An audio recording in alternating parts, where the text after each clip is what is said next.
কি ভাবছো? এটা কোথায় আসলাম রে বাবা? বলছি বলছি সবুর কর। ডিউটি শুরু করার আগে সবাই যেটা দেখে না, আজ সেখান থেকেই শুরু করছি। এটা আমাদের রানিং স্টাফদের রানিং রুম।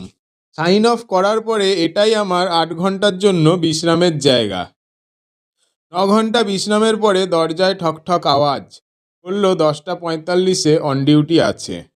রানিং রুম একদম সিম্পল। ঘুম থেকে ওঠার পরে ফ্রেশ হয়ে ব্রেকফাস্ট করতে গেলাম ক্যান্টিনে।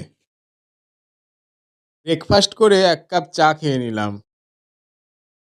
যেহেতু দুপুরবেলা ডিউটিতে থাকবো, খাবারটা পার্সেল নিয়ে নিলাম। ডাল ভাত আলু ভাজা আর একটা সবজি। এখন যাচ্ছি স্টেশনের ওপর দিয়ে লবি সাইন অন করতে। সাইন অন করতেই স্টেশন মাস্টার হাতে কশন অর্ডার দিয়ে বলল গাড়ি এসে গেছে। আমি আর লোকো পাইলট যাচ্ছি গাড়ি চার্জ নিতে। গিয়ে দেখি আজকে একদম চকচকে WHE-12, সব লাইট চেক করে নিলাম। স্যান্ড ভর্তি আর স্যান্ডারও দেখছি পুরো কাজ করছে। এবারে গাড়ি চেক করে ফেললাম আর অপেক্ষা করতে লাগলাম সিগন্যালের। 9 hours later.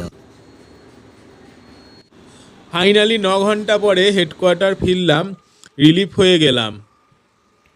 এখন যাচ্ছি লবির দিকে সাইন অফ করতে। সাইন অফ করে চলে যাব রুম। আজকের ডিউটিটা রানিং রুম থেকে হেডকোয়ার্টারে এরকমই ছিল। আবার একটা অন্য ব্লগে দেখা হবে। এখন এই যে পার্কিংয়ে চলে যাব রুমের দিকে।